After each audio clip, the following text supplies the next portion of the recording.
Pushpa 2 movie premiere show నేపథ్యంలో హైదరాబాద్లోని సంధ్యా theatre దగ్గర తొక్కిసలాట జరిగిన విషయం తెలిసిందే. ఈ కేసులో ఇప్పటికే పోలీసులు అల్లు అర్జున్పై, సంధ్యా థియేటర్ యాజమాన్యంపై కేసుల్ని నమోదు చేశారు. అదేవిధంగా అల్లు అర్జున్ను అనేక నాటకీయ పరిణామాల నేపథ్యంలో పోలీసులు అరెస్ట్ చేసి రిమాండ్కి తరలించారు. కానీ హైకోర్టులో అనూహ్యంగా సింగిల్ జడ్జ్ బన్నీకి మధ్యంతర బెయిల్ ఇవ్వడంతో ఆయన రిలీజ్ అయ్యారు. పోలీసులు మరలా అల్లు అర్జున్ బెయిల్ పిటిషన్ రద్దుకు మరో పిటిషన్ను హైకోర్టులో దాఖలు చేయనున్నట్టు తెలుస్తోంది. దీంతో మళ్లీ అల్లు అర్జున్ను అరెస్ట్ చేస్తారని జోరుగా ప్రచారం జరుగుతోంది.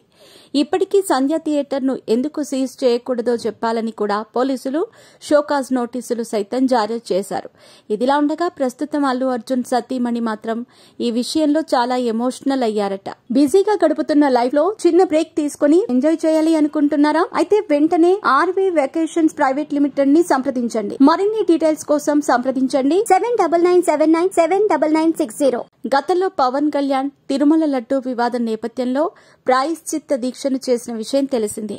అప్పట్లో పవన్ కళ్యాణ్ తిరుమలకు నడుచుకుంటూ వచ్చి మరీ దర్శనం చేసుకున్నారు. ప్రస్తుతం స్నేహారెడ్డి సైతం పవన్ కళ్యాణ్ ను ఫాలో అవుతున్నట్టు తెలుస్తోంది. స్నేహారెడ్డి తరచుగా తిరుమలకు వెళ్లి స్వామివారిని దర్శనం చేసుకుంటారు. ఆ క్రమంలో 41 రోజుల పాటు స్వామివారికి కేవలం పండ్లు తిని ఉపవాసం ఉండనున్నారట. ఒకవైపు ధనుర్మాసం నేపథ్యంలో వెంకటేశ్వర స్వామి అష్టోత్తర శతనామావళిని రోజూ చదవాలని నిర్ణయించుకున్నారని ప్రచారం జరుగుతోంది.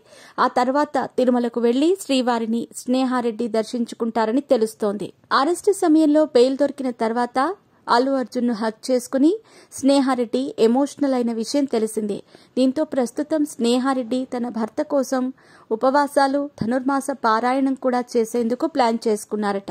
గతంలో ఏపీలో కూడా అల్లు అర్జున్ పై కేసు నమోదైనప్పుడు కూడా స్నేహారెడ్డి తిరుమలకు వెళ్లి ప్రత్యేకంగా పూజలు చేసిన విషయం తెలిసిందే. దీంతో మరలా ఇప్పుడు స్నేహారెడ్డి ఈ ఏడుకొండల వాడిపైన భారం పెట్టి తన భర్తను గండం నుంచి గట్టెక్కించమని ప్రార్థిస్తున్నట్టు తెలుస్తోంది.